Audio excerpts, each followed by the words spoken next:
Selamat malam jemaat yang dikasihi Tuhan Yesus Kristus. Sebelum tidur, mari kita membaca firman Tuhan. Sebelumnya, mari kita berdoa. Ya Bapa dalam surga, terima kasih atas berkat dan penyertaan-Mu sampai pada malam hari ini. Kembali kami datang ke hadirat-Mu ya Bapa, akan membaca firman-Mu. Biar Roh Kudus-Mu yang menguasai hati dan pikiran kami. Dalam nama anak-Mu Tuhan Yesus Kristus, kami telah berdoa dan mengucap syukur. Amin. Jemaat yang dikasihi Tuhan Yesus Kristus, pada malam hari ini bacaan firman Tuhan diambil dari 2 Petrus 1 ayat 3 dengan judul Berjalan dalam Rencana Tuhan. Demikian firman Tuhan.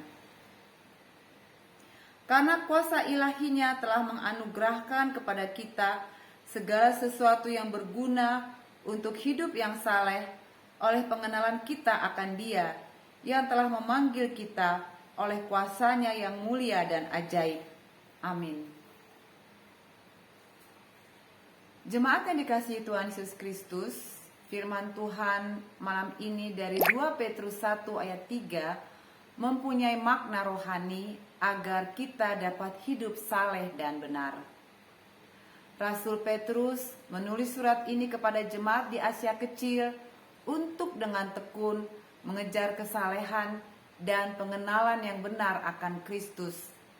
Dikarenakan pada waktu itu banyak nabi-nabi dan guru-guru palsu yang sedang meruntuhkan kebenaran Injil. Diperkirakan Petrus menulis surat ini di antara tahun 66 sampai 68.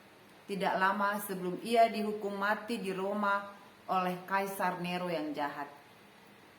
Surat yang singkat ini sungguh-sungguh mendorong orang percaya agar mempertahankan kehidupan dan kesalehan melalui pengenalan yang benar akan Kristus. Bagaimana caranya agar kita dapat lebih mengenal Kristus dengan benar dan dapat berjalan dalam rencana Tuhan?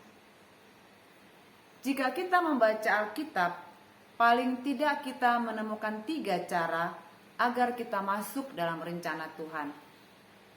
Yang pertama, mengenal kehendak Tuhan. Yang kedua, meminta kehendak Tuhan. Dan yang ketiga, memprioritaskan kehendak Tuhan. Yang pertama, berjalan dalam rencana Tuhan melalui mengenal kehendaknya.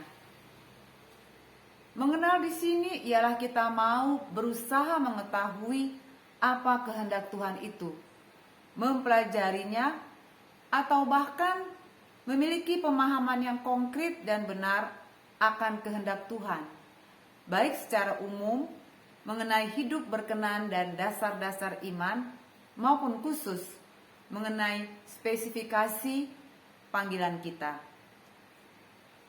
Keuntungan kita mengenal kehendak Tuhan, tentu kita akan selalu berjalan dalam rencana Tuhan, tidak gampang mundur iman, dan tidak dapat disesatkan oleh ajaran sesat. Bagaimana agar kita dapat mengenal kehendak Tuhan? Kita harus rajin beribadah kepada Tuhan senantiasa. 1 Timotius 4 ayat 8. Kita harus bertekun dalam pengajaran. Kisah Rasul 2 ayat 42. Kita harus bertekun dalam doa. Dan kita harus bertekun dalam pelayanan. Yang kedua, berjalan dalam rencana Tuhan melalui meminta kehendak Tuhan. 1 Petrus 2 ayat 1 sampai 4. Setelah kita mengetahui kehendak Tuhan, maka yang harus kita lakukan adalah mintalah agar kehendak Tuhan yang terjadi. Meminta kehendak Tuhan yang terjadi berarti kita memiliki penyerahan total kepada Tuhan dan pimpinannya atau tunduk kepada otoritasnya. Dampak orang yang selalu meminta kehendak Tuhan, maka dalam kelimpahan berkat pun ia tidak akan melupakan Tuhan. Dalam kesulitan pun ia akan tetap bertahan. Dalam segala hal, ia tetap bertekun. Orang yang meminta kehendak Tuhan, ia dapat menanggung segala hal yang ia alami dan menghadapinya dengan iman. Filipi 4 ayat 13. Demikian firman Tuhan. Segala perkara dapat kutanggung di dalam Dia yang memberi kekuatan kepadaku. Yang ketiga, berjalan dalam rencana Tuhan melalui memprioritaskan kehendak Tuhan. Filipi 4 ayat 8 dan 9. Arti diprioritaskan berarti diutamakan dalam hidup ini adalah fokus pada kehendaknya dan berjuang. Fokuslah menabur atau memprioritaskan kehendak Tuhan, maka kita akan menuai pada waktunya. Namun tujuan kita sebenarnya adalah mengenai kekekalan.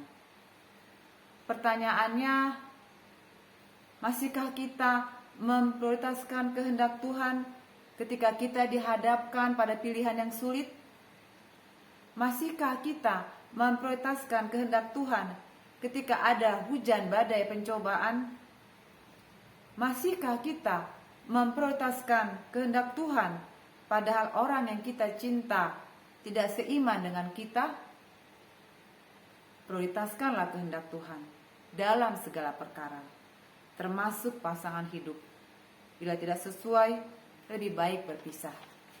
Ingatlah, bila kita berjalan dalam rencana Tuhan, kita harus mengenal kehendak Tuhan, meminta kehendak Tuhan, dan memprioritaskan kehendak Tuhan, sehingga kita bisa dapat hidup benar dan hidup saleh. Amin. Mari kita berdoa. Ya Bapa dalam surga, terima kasih atas firman yang telah kami baca, kami dengar dan kami renungkan. Biar firman itu dapat kami lakukan dalam kehidupan kami sehari-hari, agar kami dapat hidup saleh. Ya Bapa, sebentar kami akan tidur dan beristirahat. Bila kami dapat tidur dengan nyenyak dan besok kami bangun dengan kekuatan yang baru, kami serahkan seluruh hidup kami ke dalam tangan pengasihan.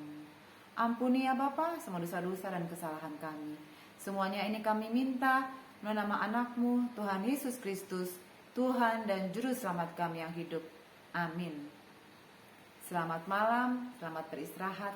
Tuhan Yesus memberkati.